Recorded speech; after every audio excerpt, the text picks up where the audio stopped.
Get a quick update from Eskom itself. We're joined on the line by spokesperson Andrew Etzinger. Good evening to you, Andrew. There were pickets at Eskom today. No major strike action, I understand, but you still deem the events illegal.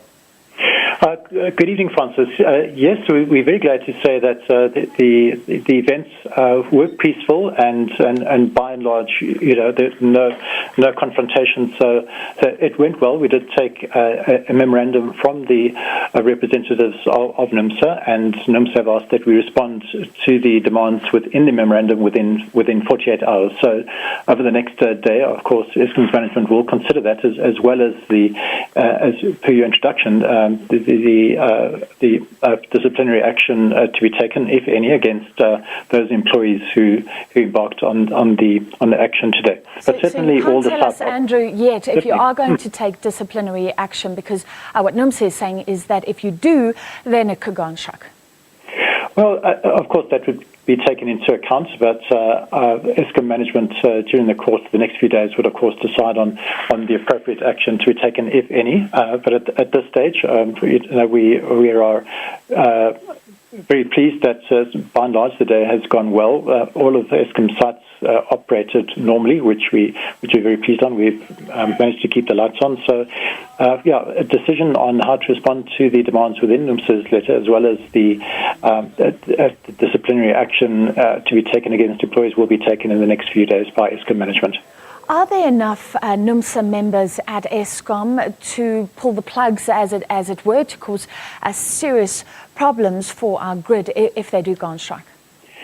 Eskom is heavily dependent on all our workers. We value our employees, and there are no employees who are sitting around, as it were. So yes, every time there is a potential strike that is cause for concern, we do have contingencies in place.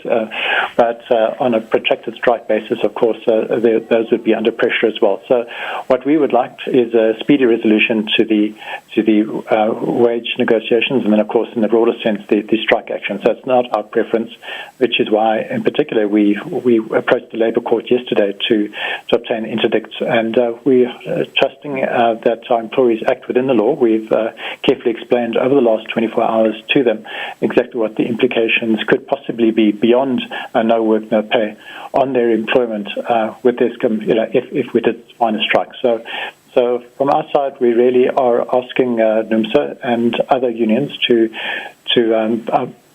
follow through with their commitments to have the matter set before the CCMA, and that we ask the CCMA as a neutral body to broker an agreement between the parties to break the deadlock and to get us all back to work and to make sure the economy is powered up.